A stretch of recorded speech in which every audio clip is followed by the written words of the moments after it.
구독자 여러분들 안녕하십니까, 김용대표입니다. 자, 오늘 3월 17일 월요일 마감 브리핑 시작을 해보도록 하겠습니다. 오늘 시장은 정말 오랜만에 제대로 된 상승을 보인 그런 시장이었죠. 제가 오늘 왕의 귀환 삼성전자다 이렇게 써놨는데 정말 왕이 귀환을 했습니다. 귀환한 지 하루 만에 돌아가면 안 되는데 연속적으로 갈 수 있을 좀 신뢰를 쌓아야죠. 이게 지금 삼성전자의 이런 상승은 사실 최근에 없었어요. 5% 가까이 오른 날은 있었는데 그게 저점 대비 5%였던 거고, 사실상 오늘처럼 갭 상승으로 띄운 다음에 5%를 밀어 올린 적은 없었습니다. 이게 굉장히 핵심적인 부분이에요. 하락 출발해서 이 저가 메리트로 인해서 올라온 것이 아니고 상승 출발을 시켰음에도 불구하고 장중에 매수가 쭉 들어왔다라는 거잖아요. 그래서 이거를 수급적으로 본다면 오늘 외국인들이 어마어마하게 샀습니다. 장중에보다 더 늘어난 것 같은데 약 4,500억 가량 순매수 삼성전자 오늘 하루만. 이게 지금 최근에 삼성전자에 대해서 신뢰가 없었다라는 얘기가 뭐냐면, 매수가 분명히 들어온 구간이 있어요. 이 외국인들이 2월 중순에도 좀 매수를 해주고 중간중간 매수를 해줬지만 그 다음에 다시 연속적인 매도를 쫙 뽑아내면서, 이게 지금 삼성전자에 해당한 악재나 이런 문제 때문에 매도가 나간 게 아닙니다. 전혀 그런 건 없었어요. 그냥 글로벌 증시의 수급 동향이었습니다. 트럼프의 관세 영향으로 인해서 거기서부터 시작된 수급 동향으로 인해서 이렇게 삼성전자의 매도가 나갔는데, 사실 이 구간에 개인 투자자들이 싹 긁어먹었잖아요. 정말 잘 산 거 아닙니까? 요 하락 구간 동안 그렇게 모아놨으면 평균 단가 지금 수익권이잖아. 그리고 오늘 딱 차익 실현했네요. 8천억 가량. 항상 이 수급 동향을 보고 오를 때 뭐 외국인들이 사고 내릴 때 개인들이 사니까 뭐 개인들만 피눈물 흘린다 이런 얘기들 많이 하는데, 이거는 잘 생각해 봐야 됩니다. 어떻게 보면 하락할 때 매수하고 상승할 때 매도하는 거니까. 물론 이제 이 모든 그 개인 투자자들의 계좌를 다 까봐야 하는 거지만, 저는 이 수급 동향은 오히려 맞는 거라고 생각해요. 개인 투자자는 하락할 때 매수하는 게 맞고, 하락할 때 매수를 계속 해주면서 메이저 수급 유입될 때부터 팔아나가기 시작하는 게 맞는 겁니다. 외국인들은, 기관들은 저점과 고점을 자신들이 만들어낼 수 있잖아요. 그렇기 때문에 외국인과 기관과 똑같이 우리가 저점을 만들고 고점을 만들려고 애를 쓰고 노력할 필요는 없습니다. 그렇게 되지도 않고요. 그래서 이런 수급 동향 저는 알맞다고 생각하고, 지금 외국인이 삼성전자에 이 정도 들어왔다면 며칠 동안은 이 매수세를 좀 유지해주지 않을까. 이거 지금 엄청난 매수량이에요. 외국인들이 지난 12월 달부터 보더라도 4천억대, 5천억대를 매수한 적은 거의 없습니다. 2월 12일 날 3,800억 가량 좀 있었네요. 저거 한 번 이외에는 지금 몇 달 동안의 최대 매수폭을 보여줬습니다. 이 정도라면 충분히, 아이고, 이 정도라면 충분히 왜 안 나오니?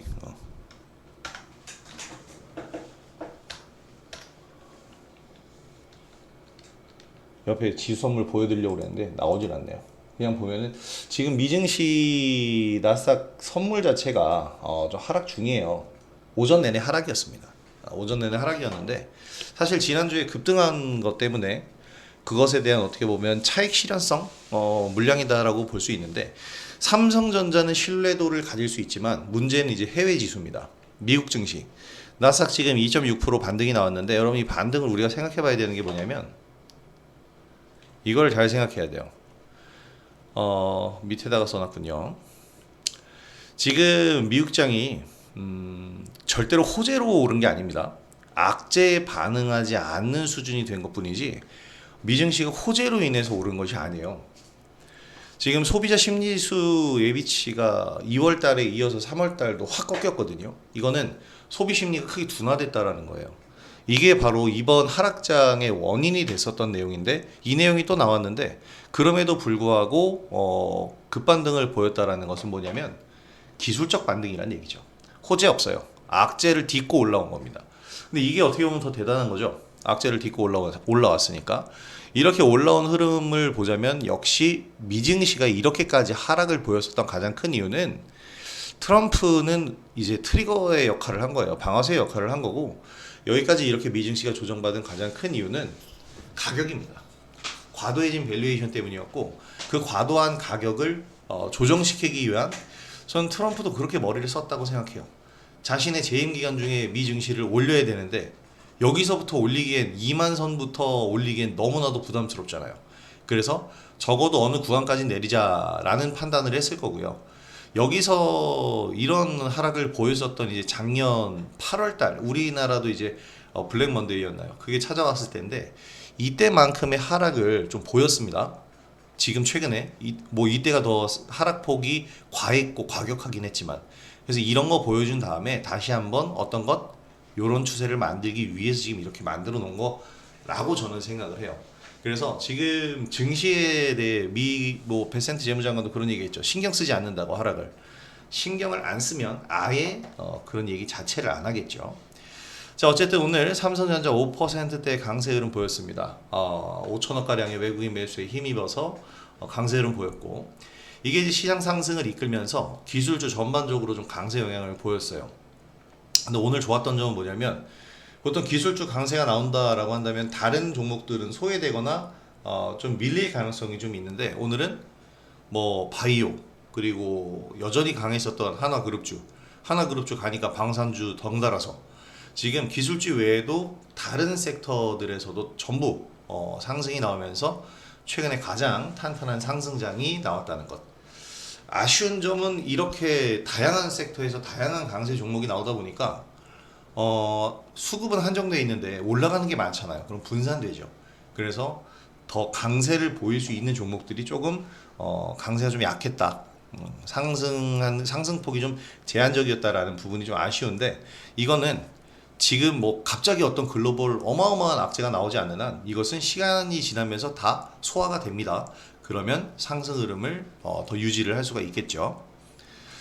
자, 오늘 외국인이 이 코스피장에서 6,177억 순매수를 보였는데 거의 삼성전자죠. 삼성전자와 하이닉스 쪽으로 수급은 다 몰려갔습니다. 어떻게 보면은 우리나라 시장에 외국인들 매도로 바뀌었군요. 하이닉스는 매도로 전환이 됐는데, 하이닉스 같은 경우에는 최근에도 외국인들은 꾸준하게 매수를 해주는 편이었습니다. 지난주 금요일에도 매수를 했고, 자, 그래서 어쨌든 하이닉스와 삼성전자 이 두 종목이 시총에서 차지하는 비율이 20%이기 때문에 이들의 매매 동향에 따라서 지금 시장 흐름이 갈릴 수밖에 없어요. 그래서 제가 항상 그 얘기를 하는 겁니다. 우리나라 시장이 2,900포인트 선을 가기 위해선 삼성전자가 7만원은 가야 됩니다. 삼성전자 지금부터 7만원 가능할까요? 제가 볼 땐 불가능한 얘기는 아닌 것 같아요. 지금 이 위치라면 지금 삼성전자가 이 위치라면 7만원 선, 멀긴 멀어 보이는데 오늘 같은 상승이 매일 나오진 않겠죠. 근데 꾸준히만 나오더라도 충분히 가능한 숫자가 될 겁니다. 제가 오늘 제목에 왕의 기한 삼성전자와 함께 LPDDR3 로직스를 올려놨는데, 이게 이제 삼성전자가 추구하는 무기가 될 거예요. 물론 하이닉스도 결코 그냥 손을 놓고 있진 않겠죠. HBM도 선제적인 투자를 했기 때문에 이번에 성공의 맛을 아주 그냥 꿀을 빨았죠. 그랬었던 하이닉스이기 때문에 결코 이제 삼성전자와의 경쟁에서 도태되지 않기 위해서 놓치는 거 하나 없을 겁니다. 유리기판 똑같이 연구하죠. 제가 그런 얘기했죠. 바이오랑 IT 기술 기업이 다른 이유. IT 기술 기업의 기술력들은 어떻게 보면 독보적이에요. 기업별로. 너무 다르죠. 쫓아가기가 완전 불가능한 영역. 근데 IT 기술 기업은 그렇지가 않습니다. 쟤네 제품 사다가 뜯어서 그거 분석해보면 되거든요. 그래서 이 기술 기업들은 저 기업에서 뭔가 제품을 만들면 바로 후발주자 나타나서 똑같은 제품 만들죠. 이게 당연한 거예요. 그렇게 하면서 기술 경쟁 가는 겁니다. 마찬가지로 삼성전자가 지금 현재 이제 신무기 이재용 회장이 경영일선에 복귀하면서 지금 한 얘기가 뭐냐면 독한 삼성이 되자 지금 사직생의 각오로 임해야 된다, 이런 얘기를 했는데 맞습니다. 그렇게 사직생의 각오로 임하게 된다라는 건 뭐냐면, 독하게 가자는 얘기는 뭐냐면 예전 방식으로 간다는 얘기죠. 삼성이 어떻게 성장해요? 삼성은 기술 개발을 하다가 기술 개발의 속도가 좀 오래 걸릴 것 같다라고 하면 그냥 그 기업, 상대 기업을 먹어버립니다. 공격적이죠.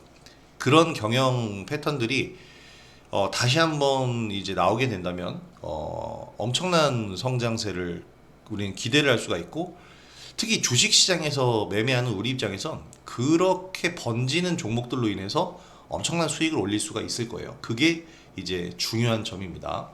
그건 이제 나중에 이제 추후에 나오는 얘기들로 우리가 해석을 좀 해봐야 되겠고요. 자, 오늘 어쨌든 그래서 외인 기관 쌍끌이 매수 코스피 시장에서 들어왔고, 코스닥 시장에서는 외국인 기관은 일단은 매도를 보였습니다. 매도 포지션을 보였는데 변동성이 굉장히 강했던 이유예요. 개인들만 순매수. 자, 내일 일정 굉장히 중요하죠. 엔비디아의 GPU 테크놀로지 컨퍼런스라고 개발자 회의였는데, 이게 하나의 이제는 어떤 서밋이 됐어요. 그래서 1월에는 CES 2025, 그리고 3월에는 GTC 2025 이렇게 좀 나눠서 볼 수가 있겠는데, MWC 그 모바일 월드 콘클래스가 원래 가장 중요한 2월달 행사였는데 이번에는 트럼프 관세 얘기를 완전히 묻혀버려서 흔적도 없이 사라졌죠. 했는지도 모르겠어요. 했는지도 모르겠는데 이렇게 그냥 지나가 버렸고, 이번에 GTC 2025는 그래서 좀 기술 기업들이 이번에 기대를 해볼 만한 그런 구간입니다. 이 행사에서 지금 신제품 루빈 공개를 하느냐 마느냐 뭐 하는 쪽으로 거의 기운 것 같은데, 야, 오늘 기사를 내가 얼마나 많이 봤으면 눈이 빠지겠네요. 아주 이번에 정말 기사 오늘 정말 시장 활발했잖아요. 기사를 엄청 봤는데 이 메모리 하마를 내놓는다라는 헤드라인 뽑았습니다. 루빈, 이게 지금 블랙벨이 엔비디아의 현재 주력 제품인데요. 이 다음 차세대 그래픽 카드를 내놓은 거예요. 루빈 6세대 HBM인 HBM4를 탑재한다는데, 지금 HBM4는 양산이 아직 안 되고 있는 거예요. 개발 중이고, 삼성전자가 지금 퀄 테스트에서 계속 실패하고 있는 부분은 HBM3E, 그러니까 5세대 HBM입니다. 근데 지금 현재 이제 하이닉스나 TSMC는 HBM4까지 6세대까지 갔어요. 근데 이게 꼭 5세대를, 이게 학교가 아니잖아요. 5세대를 졸업해야 6세대로 가는 게 아니에요. 5세대 그냥 건너뛰고 6세대를 개발할 수도 있어요. 그래서 지금 삼성전자는 HBM3E도 포기하지 않고 있지만 HBM4를 같이 연구를 하고 있고요. 하이닉스 같은 경우에는 수율을 70%까지 확보했다는데 90% 이상 가야죠. 수율이 70%면 버리는 게 30%이기 때문에 돈을 못 법니다. 수율을 올려야 되는데 10월에 양산에 들어간다는 내용이 나오고 있습니다. 삼성은 여기서 역전 시나리오 LPDDR 쪽으로 보는 게 좋을 것 같은데, 어쨌든 이러한 내용들이 맞물리면 이게 하나의 스토리가 되고, 이 스토리들이 주식시장에 반영되면서 주가가 상승을 하는 겁니다. 그래서 지금 6세대 HBM인 HBM4 시대가 나오게 되면요, 지금 다들 걱정하는 게 그거잖아요. 엔비디아 실적이 다음에도 퀀텀 점프 가능할까? 하이닉스 실적 퀀텀 점프 가능할까? 불가능하죠. 작년에 너무 많이 벌었잖아요. 그거에서 퀀텀 점프하면요, 엔비디아 시총 5조 달러는 가야 됩니다. 그렇게까지 성장하는 것은 무리예요. 단기간에. 그것 또한 어떻게 보면 오버페이스고 부작용이 더 뒤따를 겁니다. 안정적으로 가는 것이 가장 좋은 것이고, 근데 여기서 문제는 이제 도태되면 안 돼. 실적이 줄어드는 것. 이것을 이제 경계를 해야 되는데, 신제품을 계속해서 이렇게 내보이면 기업은 절대 퇴보하지 않습니다. 이 신제품이 근데 물론 성과를 내야겠죠. 그러니까 새로운 제품이다라고 해서 써봤더니 전작과 다를 게 없잖아. 이러면 문제가 되는 건데, 지금 이 HBM 쪽은, 이 분야는 성장 속도가 굉장히 빠르죠. 필요로 하는 AI 환경이 필요로 하는 작업량과 작업 환경이 너무나도 크기 때문에 계속 볼륨을 키워야 됩니다. 그래서 메모리 하마라는 헤드라인까지 나왔는데, HBM4 8개를 탑재한다. 울트라엔, 이 울트라라는 건 루빈 울트라예요. 루빈 다음 버전까지 지금 생각을 해놓고 있는 건데, 이렇게 가게 되면은 가격이 천정무지로 뛸 거예요. 그렇게 되면 매출엔 도움이 되겠죠. 그리고 지금 현 시점에서는 엔비디아가 독점이고요. 엔비디아를 이길 만한 그래픽 카드는 아직은 나오지 않았습니다. 뭐 지금 퓨리오사 AI의 레니게이드라든지 여러 우리나라 제품들도 있고, 미국에서도 AMD도 만들고 있고 다들 만들고 있는데 쉽지 않죠. 메타에서도 이번에 퓨리오사 AI를 메타가 흡수하려고 하는 가장 큰 이유는 혼자 연구를 아무리 해도 안 되니까 하는 거거든요. 지금 딥시크가 나오면서 야 고사양의 그래픽 카드는 필요 없지 않겠느냐 이런 얘기가 일각에서 나오는데 이건 정말 순진한 소리죠. 딥시크가 중국의 천재들을 모아서 만들어 놓은 건 특수한 기업인데 천재가 흔하면 천재가 아니겠죠. 그렇게 흔하게 만들 수 있는 알고리즘이 아니란 말입니다. 그러면 알고리즘으로 승부할 수 없으면 어떻게 해야 되겠어요? 물량으로 승부를 봐야죠. 좋은 제품 갖다 써야죠. 이게 안 되면 머리가 안 되면 컴퓨터의 머리라도 좋아야 될 거 아닙니까? 그렇기 때문에 오히려 딥시크의 등장은 AI 반도체 환경의 경쟁을 가속화시킬 수밖에 없어요. 안 되니까 알고리즘 아무리 백날 산에 속에 들어가서 연구해봐야 뭐 할 겁니까? 안 나오는데 아이디어가 안 나오는데 그러면 하드웨어적인 부분으로 승부를 봐야죠. 그래서 한때 주춤했고 말도 안 되는 얘기들 제가 이거 그냥 얘기를 시작하면 얘기가 너무 길게 뽑힐 텐데 이 엔비디아 주가가 항상 무너졌을 때를 보면은 우리가 이거를 생각해야 돼. 여기 우리 설 연휴 때 20% 빠졌던 때 있죠. 이때 딥시크 때문에 빠진 거잖아요. 근데 말도 안 되는 얘기죠. 딥시크 때문에 이렇게 빠지는 게 말이 안 되는 이유가 뭐냐면 딥시크가 이때 공개됐거든요. 12월 달에. 근데 그 뒤에 주가 상승 시켜놓고 굳이 여기서 뉴스 내면서 빠진다 말이 안 됩니다. 한마디로 얘기하면 이때 CES 2025 때문에 엔비디아 주가 딱 최고점 찍으니까 이 볼륨 줄여야 되니까 얘를 떨어뜨릴 만한 명분을 찾아야 되니까 그걸 딥시크에서 그냥 갖다가 가지고 와서 쓴 겁니다. 그리고 나서 이제 AI 반도체 시장에 대해서 물음표를 계속 던지죠. 어디서? 언론에서. 뭐 그 언론이라는 것은 재료는 월가에서 제공을 했겠죠. 그렇게 해서 엔비디아 주가를 또 이렇게 쭉 빼버립니다. 실적 발표 호실적 나왔는데도 빼버리죠. 쭉 빼버리고 이제 다시 올립니다. 왜 올려요? 150달러였던 주가가 100달러까지 근접했잖아. 그럼 올려야죠. 이 폭 자체가 이 박스권이요. 엔비디아의 매매 패턴이 될 거예요. 150달러 근방. 그러니까 140에서 150달러 선이 되면 일단은 파셔야 되는 거고 사실 135부터 파셔야 됩니다. 135부터 팔다가 다 팔라는 게 아니에요. 단타를 하라는 게 아니고 매도를 어느 정도 해주고 남겨놔요. 그 다음에 급락이 당연히 또 찾아옵니다. 그 급락에서 매도한 만큼 다시 채우세요. 다시 채울 때 더블로 내가 수익 본 만큼 더블로 채워도 되잖아요.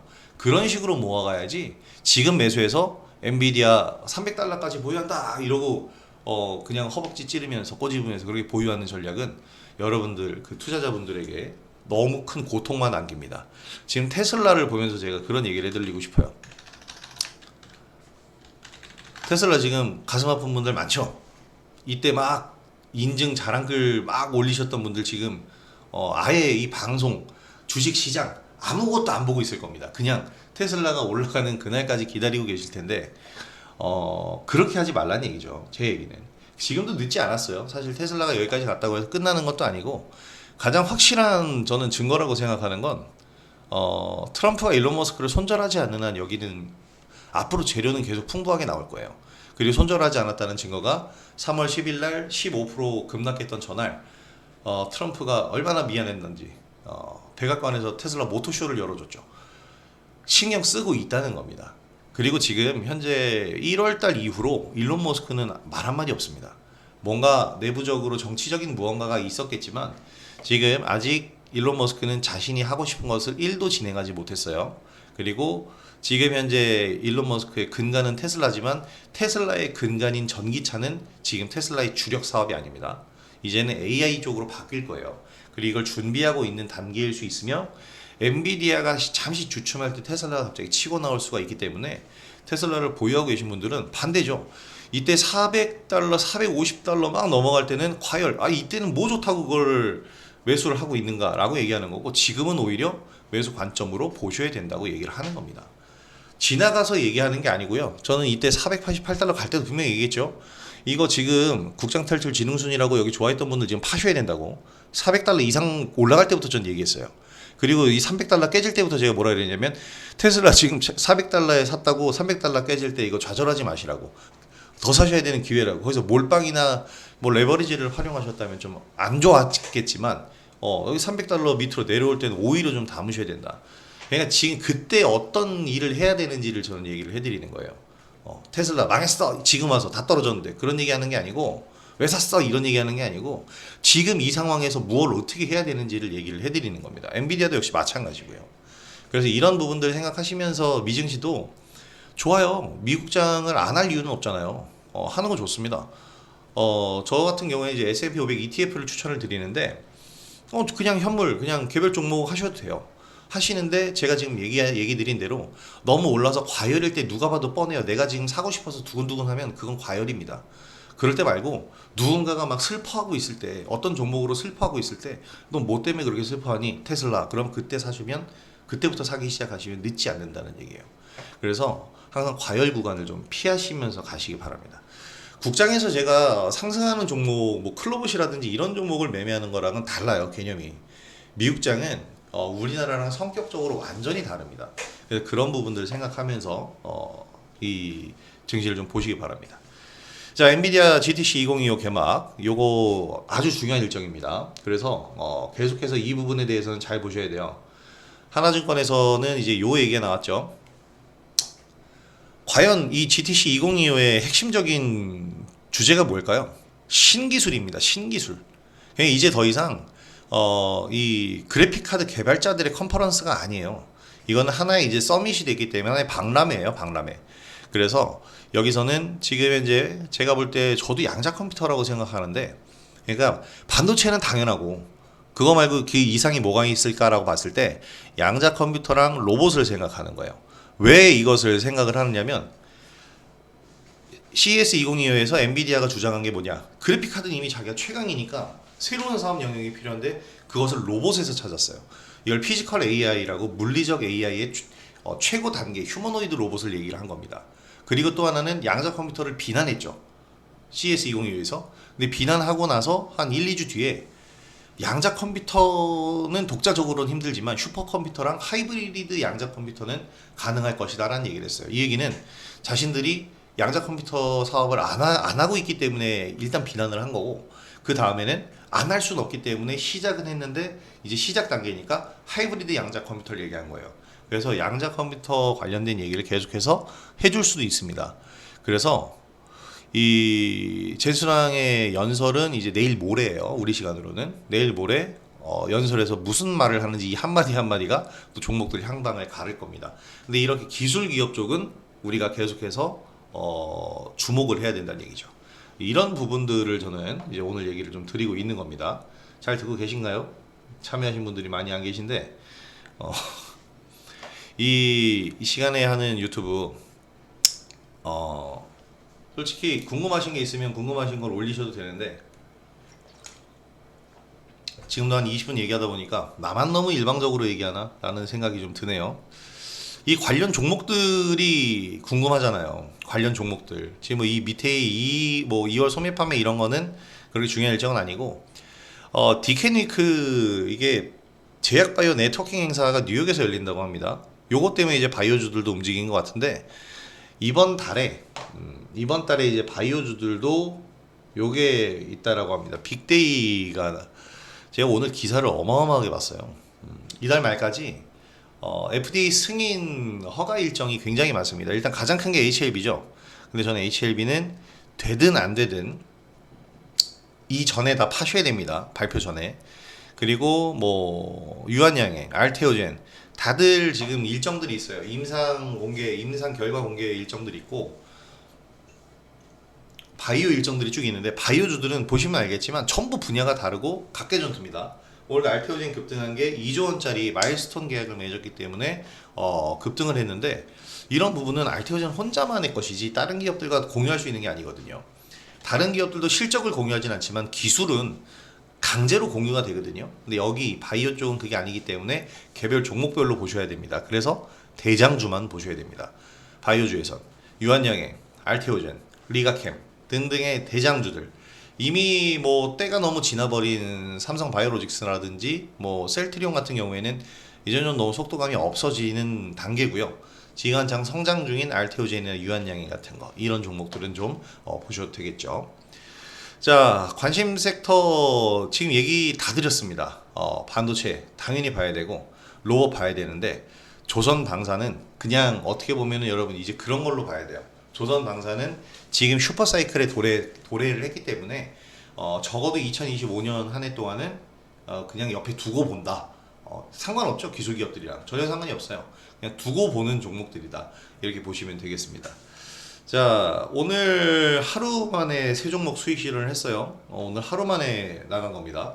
엑스게이트 지난주까지 쭉 매수 시켜드렸고, 삼성공조도 지난주까지 쭉, 오늘 오전에도 이제 제가 이거다 라고 얘기를 딱 했었고, 그리고 3A 로직스도 오늘 오전장에서 이거다. 그 3A 로직스는 지난주에 제가 설명을 굉장히 많이 드렸어요. 공개 방송할 때. 자, 이 얘기를 이제 좀 해보면 3A 로직스가 도대체 뭐 하는 회사냐? IT 기업이죠. 우리나라 최초로 유일하게 LPDDR5 IoT 통신이죠. 그러니까 사물 인터넷 무선 통신을 할 수 있는 제어 장치를, 이 근거리 무선 통신 칩을 전문적으로 설계하는 그런 기업입니다. 그러니까 한마디로 말해서 통신용 반도체를 만드는 기업인데, 여기 지분을 삼성전자랑 하이닉스에서 출자한 펀드에서 가지고 있다고 합니다. 한 7% 정도. 자, 이게 뭐냐면 삼성전자와 하이닉스가 출자한 퀀텀 코리아 오메가 4차 산업 핵심 기술 펀드라는 게 있대요. 네, 여기서 3A 로직스의 지분 7%를 가지고 있는데, 3A 로직스가 국내에서 유일입니다. LPDDR5 IoT 솔루션을 제공을 하고 있습니다. 이게 굉장히 중요한 거예요. 이 LPDDR5는 모바일에 쓰이는 DDR5 D램입니다. D램이에요. 모바일에 쓰이는 D램인데, 이게 중요한 이유가 뭐냐면, 지금 현재 HBM은 데이터 센터용이잖아요. 데이터 센터용 이 HBM이 D램을 적층해서 만든 거죠. D램을 적층해서 인아웃 이 처리 속도를 기하급수적으로 늘려놓은 거예요. 그래서 데이터 처리 속도와 전송 속도가 굉장히 빠릅니다.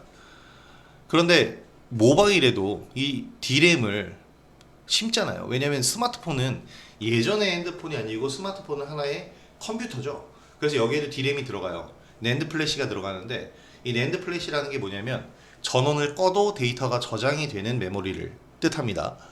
이게 있어야죠. 이게 저장 장치잖아요. 이게 있어야만 데이터들이 저장이 될 거 아닙니까? 그래서 이 낸드 플래시, 이 D램을 LPDDR이라고 부르는데, 이걸 적층을 하는 거예요. 서버용 HBM이랑 똑같이. 그래서 서버용 HBM, 이거 서버용 이제 이 HBM이 우리가 이렇게 알고 있는 거고, 모바일용 HBM이라고 부르는 것이 바로 이제 저전력 광폭 입출력 반도체라고 하는데, 이게 LPW라고 합니다. 지금 특허 출원을 이미 하이닉스에서 했어요. 이게 뭐냐면, 한마디로 말하면 모바일 반도체를 적층형으로 쌓아서 스마트폰에 심는다라는 거죠. 스마트폰 어마어마하게 발전할 겁니다. 앞으로 더 아마 기가 막힌 게 나올 거예요. 이게 지금 뭐냐면 온디바이스 AI죠. 지금의 거대 언어 모델을, 여러분 온디바이스 AI 기억나죠? 제주반도체. 이 제주반도체와 같은 기업들을 얘기를 하는 거예요. 지금 AI를 아무리 이렇게 발전시켜도 통신 환경이 제거되면 사용이 안 되잖아요. 근데 온디바이스 AI는 통신 환경이 사라져도 자체적으로 심겨져 있는 이 AI를 활용해서 AI 기능을 쓸 수 있는 겁니다. 이게 온디바이스 AI, 기기에 심는 거죠. 근데 이거를 지금 AI가 기하급수로 발전하는데, 모바일은 발전을 안 하면 PC에서 쓰는, 통신 환경에서 쓰는 AI를 활용을 못 하잖아요. 그래서 이걸 활용하게끔 하기 위해서 이 LPDDR5를 적층하는 겁니다. 그래서 LPW라는 반도체를 만드는 건데, 지금 삼성전자는 여기서 칼을 갈고 있는 거예요. 그래서 제가 오늘 주제를 이렇게 적어 놓은 거예요. 삼성전자 왕의 귀환인데, 무기가 뭐가 될까? HBM4? 6세대 HBM? 5세대도 못 만들어서 컬 테스트를 못 했는데, 근데 삼성전자가 본디 강점을 가지고 있는 게 뭐냐면 낸드 플래시 쪽이에요. 그리고 이게 중국이 쫓아오고 있는 분야고, 그러면 이 LPW D램을 삼성전자가 먼저 만들어낼 수 있다면, 그래서 적과의 동침을 하는 거죠. 애플과 함께 손을 잡아서 어마어마한 스마트폰을 만들어낼 수 있다면, 지금 현재 HBM 시장에서 도태된 거 한 번에 만회할 수 있습니다. 그래서 지금 삼성전자는 이 LPW D램 개발 주도를 하고 있고, 지금 현재 LPDDR5 IoT 이 5G 통신 솔루션을 제공하는 기업이 3A 로직스예요. 유일한. 그래서 협력 관계에 있는데 이미 지분도 가지고 있죠. 얘네 펀드, 삼성전자가 출자한 펀드에서 지분도 가지고 있죠. 그러면 쉽게 얘기해서 약간 안 되겠다 싶으면 그냥 가져가 버릴 수도 있습니다, 회사를. 그러니까 이런 공격적인 전략을 지금 하고 있다라는 거예요, 삼성전자가. 그래서 무기가 뭐가 될지가 상당히 궁금한데, 이런 부분들이 자, 여기 나오죠. LPW D램은 삼성전자, 하이닉스 등 모바일 응용처를 타깃으로 개발 중인 제품군. 복수의 LPDDR D램을 적층하는 것이 특징. 모바일 HBM이다. 이게 저는 하나의 게임 체인저가 될 수 있다고 생각해요. 왜냐면 HBM 시장이 이제 포화 상태가 곧 되겠죠. 물론 지금 단기간에는 안 될 거예요. 엔비디아에서도 신제품을 계속 만들어내고 있으니까 단기간에 HBM 시장이 말라버리진 않겠지만 어쨌든 포화가 될 시장이란 말이에요. 그리고 포화가 되면 이제 또 지금 아까 얘기 드린 신제품인 루빈 울트라, 이걸 넘어서는 어떤 신제품이 나와야겠지만 시간이 걸릴 수 있는 거고, 새로운 시장을 개척하는 거잖아요. 지금까지의 지금까지의 HBM은 서버용, 데이터 센터용이었단 말이야. 그런데 모바일용을 만들자는 거지. 그러면 사람들 손 안에 걸어다니는 데이터 센터가 생기는 거예요. 야, 이거 발열 문제 잡아야 될 텐데 큰일이죠. 이런 측면에서 다시 한번 반도체 관련주 다 뜹니다. 발열 잡아야 되잖아. 그럼 유리기판 필수란 말이야. 유리기판 말고 뭘로 하겠어? 유리기판으로 만들면 핸드폰 내구성 어떻게? 스마트폰 내구성. 지금 이 모든 것들이 다 맞물려서 움직여서 아마 거대한 시장을 형성할 가능성이 높습니다. 자, 이런 부분들, 이런 측면을 우리가 생각을 하면서 기술주들은 끝나지 않는, 마르지 않는 화수분이다 생각하고 여러분 계속해서 관심을 가지셔야 되는 거예요. 자, 어쨌든 그래서 3Logic스를 오늘 저희도 멋지게 매매를 했죠. 이거 근데 지난주에 제가 설명을 드린 게 요즘 이런 패턴이 많아요. 왜냐하면 시장이 하도 정말 안 좋은 판이죠. 여기서 이렇게 눌리는 게 말이 되냐? 여기 이걸 만들어 놓고 이게 말이 되느냐? 난 이걸 얘기하는 거야. 말이 안 되는 패턴이 나온 거죠. 여기서 원래는 상승 흐름이 이 자리에서 이렇게 나왔어야 되는 거예요. 그래서 제가 이 3Logic스의 차트를 보면서 여기서 매수에 들어가는 거는, 이거는 너무 과감한 행동이에요. 약간 미친 짓이죠. 이 하락 파동은 원래 여기서 매수를 한 사람이 손절하는 자리 아니면 버티는 자리지 추가 매수도 해서는 안 돼요. 왜냐면 아무런 추가 매수의 근거가 없거든. 하지만 요날의 상한가가 나오면서 이날의 상한가가 나오면서 어떻게 돼요? 하나의 수봉이를 다시 만들었죠. 추가 매수도 가능하고 여기서 새롭게 매수도 가능한 거예요. 그래서 우리가 이 자리에서 매수를 한 겁니다. 그래서 오늘 매수했죠. 원래는 이날 하고 싶었어요. 금요일날 하고 싶었는데 제가 뭐 SBS 방송 가는 날이기도 하고 변동성, 미증시 걱정 여러 가지 있으니까 월요일날 보자 한 거고, 시간에 상승한 거 봤는데 그거 감안하고라도 괜찮다. 그래서 오늘 이렇게 들어가 본 겁니다. 그래서 이제 여기서 수익이 나왔는데, 사실 이런 식으로 지금 움직이는 종목들이 지금 굉장히 많아요. 저 오늘 주제는 아니지만 레이저 업텍 같은 경우에도 뭐 거의 저런 식으로 지금 눌렸다가 상승, 눌렸다가 상승 이런 식으로 나오잖아요. 이런 식의 종목들이 지금 상당히 많다는 거. 그래서 비중 관리만 잘 하시면 평소에 손절하던 가격에서 손절이 아니라 오히려 추가 매수 대응하셔도 충분히 지금은 대응할 수 있다라는 겁니다. 자, 오늘 시장 어느 정도 정리를 좀 해보면 이 얘기 제가 여러 번 드렸습니다. 짧은 시간 급락한 미증시 이제 저가 메리트가 부각이 되는 거예요. 5개월간 상승폭 3주 만에 되돌려놨는데 지금 333 잠깐만,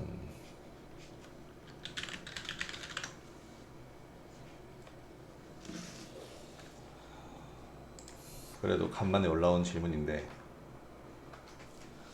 옵티머스라는 것은 옵티머스 프라임을 얘기하시는 건가? 아야, 옵티머스 프라임은 영화지.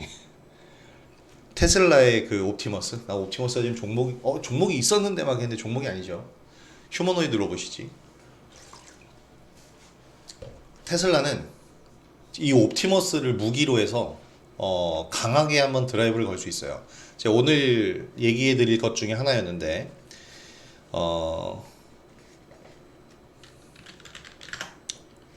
아이고,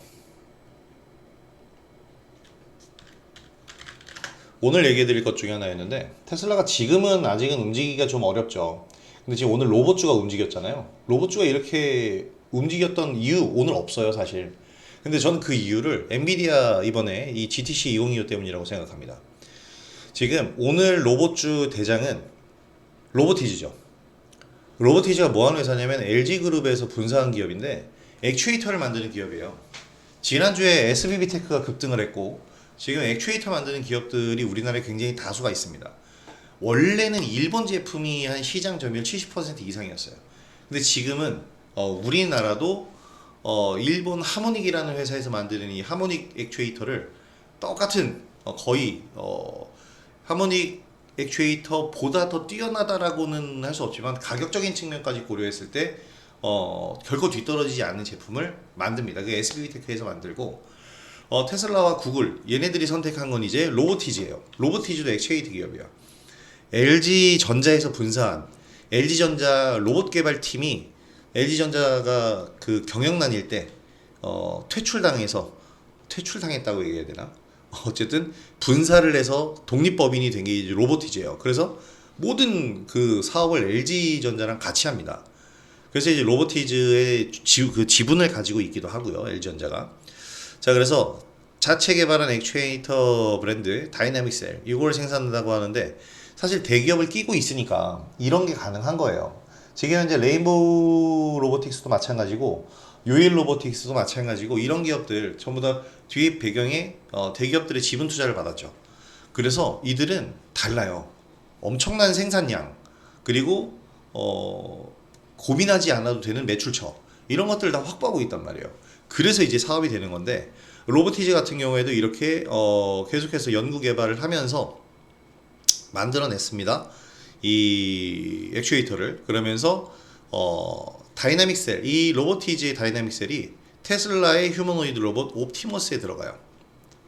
이게 굉장히 중요한 겁니다. 그러니까 옵티머스 관련주라고 우리가 뽑아보면 뭐다? 로보티즈예요. 로보티즈 같은 경우가 지금 주가가 많이 올라서 다시 신고가 자리잖아요. 이거를 생각해 봐야죠. 이게 신고가 자리이긴 한데 저기 2023년 로봇 전성시대 이제 그 가격대에 온 거거든요. 근데 그때보다 지금이 성장은 더 많이 했거든. 그러니까 뭐냐면 이때는 기대감에 오른 거였고요. 이때는 실체가 없었어요. 매출처가 없다고. 이때 옵티머스도 간신히 걸음마 떼고 있을 때입니다. 근데 지금은 그 옵티머스의 무릎을 얘가 책임져주고 있는 거예요. 관절을. 지금은 성장한 상태란 말이에요. 그래서 이때 품었던 거품이 이제 현실화가 된 건데 보통 주가는 지금의 현재 가치를 나타내는 게 아니거든요. 그냥 이때의 거품을 지금 현실화로 만들었으면 지금 현실을 만들면서도 또 꿈을 꾸면서 거품을 만들 수 있다는 거죠. 저는 얘는 신고가가 가야 한다고 생각합니다. 그래서 사실 이 로보티즈 같은 경우에는 요렇게 주가 망가질 때요. 사실 이거 정말 매수하고 싶었죠. 무서워서 못하는 겁니다. 무서워서. 이거는 물렸어야 수익을 볼 수 있는 종목이에요. 적어도 이 자리에서 매수가 들어갔다면 여기서 이제 물릴 수밖에 없는 이런 구조가 나오잖아요. 시장이 그렇게 만들었잖아요. 트럼프가 이렇게 만들었잖아. 시장을 이렇게 죽여놨어. 근데 제가 아까도 얘기했지만 비중 관리만 잘하면 손절할 필요 없다고 그랬죠. 그래서 지금 여기서부터 다시 이렇게 들어 올려서 여기까지 왔는데 오히려 얘는 지금이 적정 매수 구간이에요. 38,000원에서 4만원 선이면 충분히 저는 매수 가능하다고 생각하는데 여기서 더 밀리더라도 사야 됩니다. 왜냐면 말씀 계속 드렸잖아요. 로봇 사업이 피지컬 AI라고 불리는 물리적인 AI 분야에서 최고봉이에요.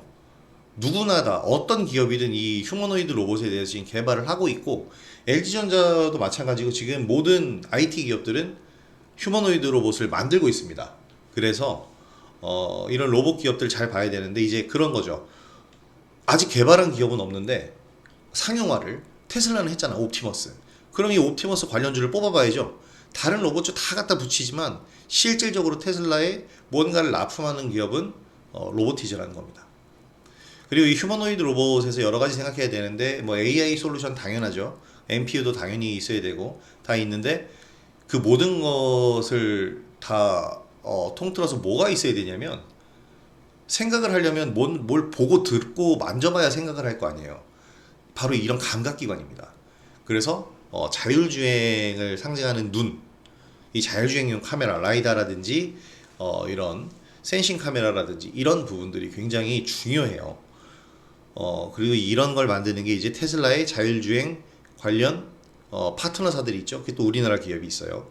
이런 기업들을 이제 옵티머스 관련돼서 이제 좀 잘 살펴봐야 된다는 거죠.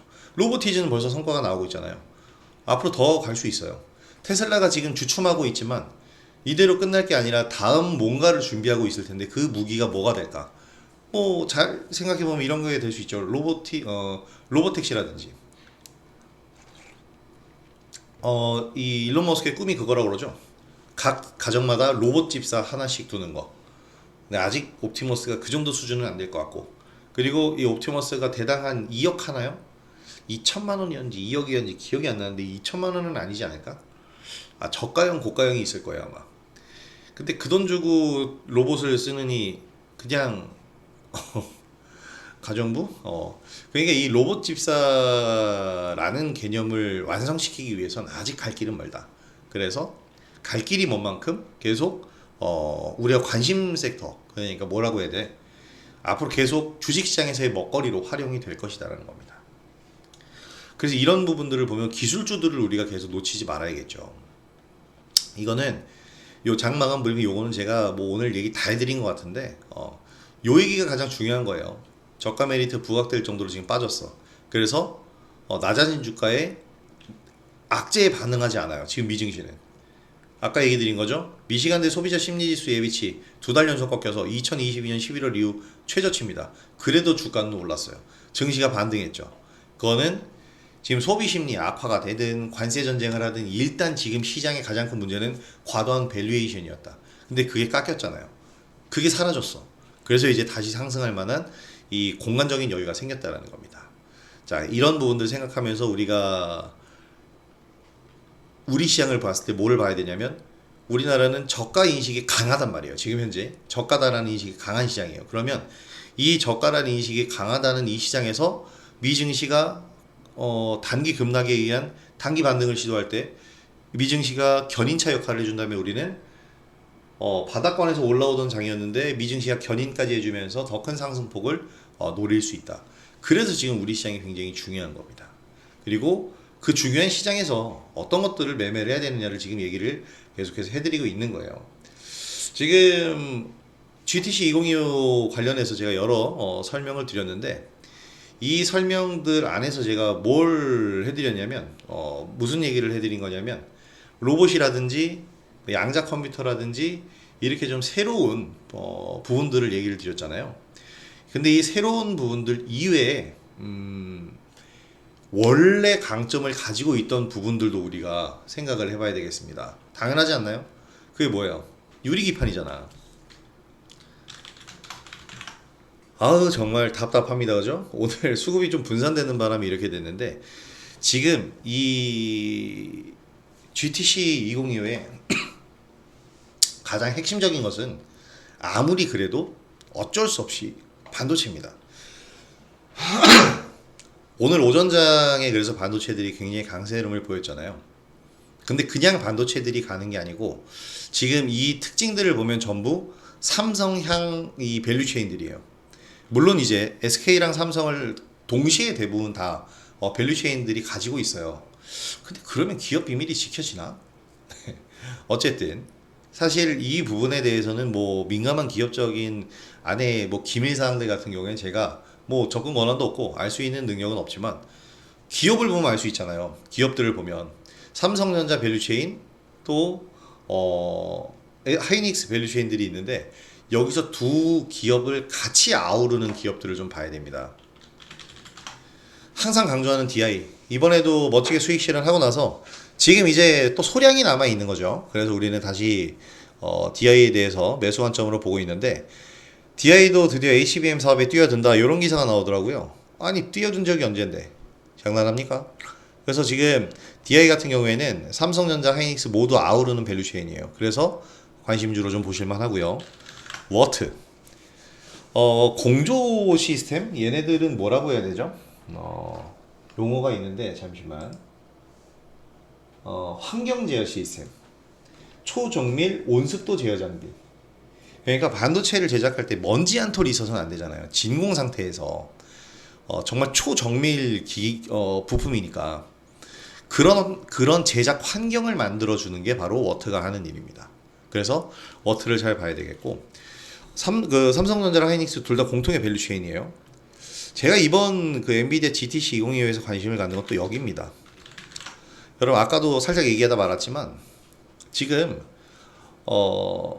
블랙웰의 가장 큰 문제가 발열이에요. 발열. 그리고 블랙웰 다음 버전인 루빈이 나왔네. 얘의 발열량은 얼마나 될까요? 그 루빈 울트라는 얼마나 될까? 이들에게 유리기판을 쓴 게 아니거든요. 유리기판을 썼으면 발열이 안 생기겠지만 유리기판이 아니라면 발열을 잡아야 되는데 어떻게 잡아요? 지금 당장 생산된 반도체의 발열을 어떻게 잡아? 공조 시스템을 만들어야죠. 그래서 지금 액침 냉각 시스템이 굉장히 급부상하고 있어요.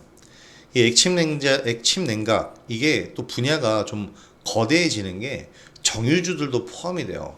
왜냐면 윤활유로 만들거든. 이 액침 냉각제가 뭐라고 해야 돼요? 그 윤활유, 액침 냉각용 냉매, 그리고 윤활유 이런 부분들로 만든다고 하는데 지금 그래서 정유주들도 오히려 또 포함이 된다라고 이건 몇 년 전에 나온 액침 냉각 이야기가 나올 때 정유주가 포함이 됐었어요. 액침 냉각이 지금 새로운 생소한 개념이 아니에요. SK텔레콤 데이터 센터를 가면 이미 액침 냉각 시스템이 사용이 되고 있습니다. 그래서 우리가 이제 지금 관심 가져야 될 부분은 앞으로 데이터 센터는 점점 더 뜨거워질 겁니다. 이렇게 계속해서 뜨거워지는 데이터 센터를 어떻게든 식혀줘야 돼요. SK텔레콤 거 보여드리려고 그랬더니 텔레콤 건 안 나오고 델 컴퓨터가 나오네. SK텔레콤 어디 있어? 이미지 찾아보시면 나옵니다. 이미지 찾아보면 나오는데 저는 액침 냉각 관련주를 봐야 된다라고 생각하는 거예요. 왜 봐야 되냐면 이 부분이 앞으로의 미래이기 때문이죠. 지금 당장은 이거를 어떻게 이렇게 생겼는데 이거를 지금 당장 어떻게 이 서버를 시킬 수가 없잖아요. 어떻게 해야 되겠어요? 그러니까 당장 뭐 HBM 그러니까 이 GPU가 먹는 전력도 많은데 여기에 냉각 시스템까지 전력을 써서 이걸 시키려고 하면 그냥 전력 먹는 하마잖아요. 그래서 어떻게 해야 되느냐? 자체적으로 그냥 서버 자체를 시키는 거야. 얘를 냉각시켜 버리는 거지. 이 기술을 지금 엔비디아가 가장 핵심적으로 보고 있는 건 엔비디아가 데이터 센터에 어떻게 보면은 가장 수혜 기업이기도 하고 만들고 있고 그러기 때문이죠. 그래서 엔비디아의 첫 번째 목표는 최태원 회장한테 젠슨왕이 이런 말을 했죠. 유리기판 개발 서둘러 달라. 이거 발열을 잡기 위해서예요. 근데 이거 아무리 그래도 상용화까지 멀었어요. 그러면 지금 당장 급한 이 열기를 시키려면 액침 냉각을 동원을 해야 된다는 거고. 또 유리기판 나중에 만들어도 지금까지 만들어 놓은 모든 데이터 센터를 전부 유리기판으로 바꿀 수는 없잖아요. 그럼 비용이 얼마나 듭니까? 배보다 배꼽이 더 크죠. 그래서 지금까지 만들어진 데이터 센터는 전부 시켜야 된단 말이야. 바로 액침 냉각이죠. 그래서 액침 냉각 관련주들은 이번에 신기원을 좀 맞이했다? 저는 그렇게 봅니다.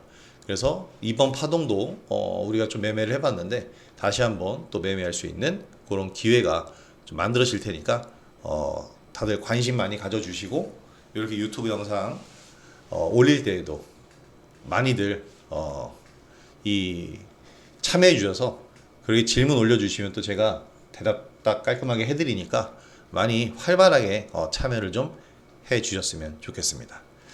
자, 약속된 시간이 다 됐네요. 언제 시간이 4시 48분이 됐나요? 이제 여기서 저는 인사드리도록 하겠고요. 오늘 유튜브 영상 도움이 되셨고 마음에 드셨으면 구독하기와 좋아요 그리고 알림 설정 한 번씩 부탁드리도록 하겠습니다. 자, 그럼 저는 다음 영상에서 뵙도록 하죠. 다음 영상으로 또 돌아오겠고요. 오늘 영상은 여기서 좀 갑작스럽지만 마무리하도록 하겠습니다. 자, 다음 영상에서 또 뵙도록 하죠. 뵙도록 하죠. 자, 오늘 참여해 주셔서 감사드립니다. 자, 김영 대표였습니다. 내일 뵙도록 하겠습니다. 감사합니다.